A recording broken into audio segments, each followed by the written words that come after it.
Bonjour, nous allons voir ici comment additionner et soustraire des fractions. Donc tout d'abord, nous allons rappeler que lorsqu'on veut additionner ou soustraire des fractions, il faut que ces fractions aient le même dénominateur.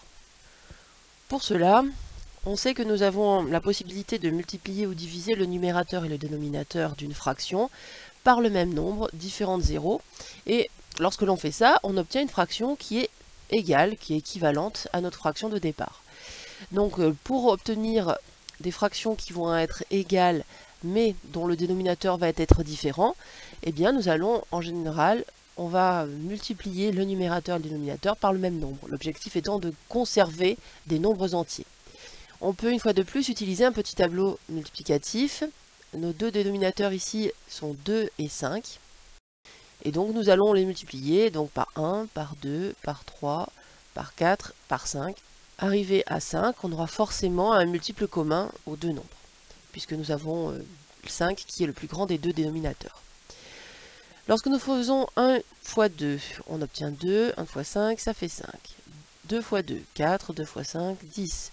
3 fois 2, 6, 3 fois 5, 15. 4 fois 2, 8, 4 fois 5, 20. 2 fois 5, 10, 5 fois 5, 25.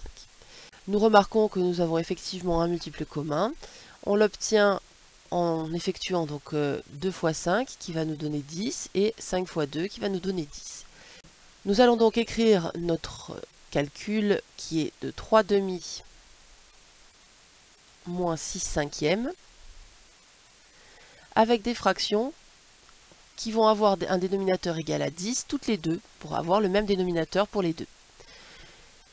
Ici, nous voyons dans le tableau que pour obtenir 10 comme dénominateur, il faut multiplier le 2 par 5. Si nous multiplions le dénominateur par 5, il faut multiplier le numérateur par 5 pour que la fraction qu'on obtienne ici soit égale à 3 demi. Deuxième fraction, le dénominateur est égal à 5, donc pour obtenir 10 comme dénominateur, il faudra donc multiplier le dénominateur par 2. Nous devons faire aussi cette multiplication par 2 au numérateur, de façon à obtenir ici une fraction qui sera égale à 6 cinquièmes.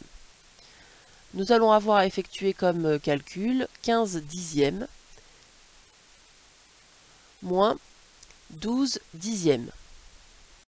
Les dénominateurs sont identiques, donc le dénominateur du résultat sera 10, et nous allons effectuer l'opération au numérateur, 15 moins 12. Cela nous donne 3. Nous vérifions que 3 et 10 ne sont pas dans la même table, n'ont pas de diviseur commun. C'est qui est le cas, puisque 3 n'est que dans la table de 3.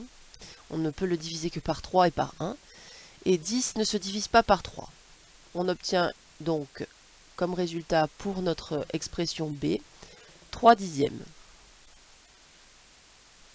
Merci d'avoir écouté.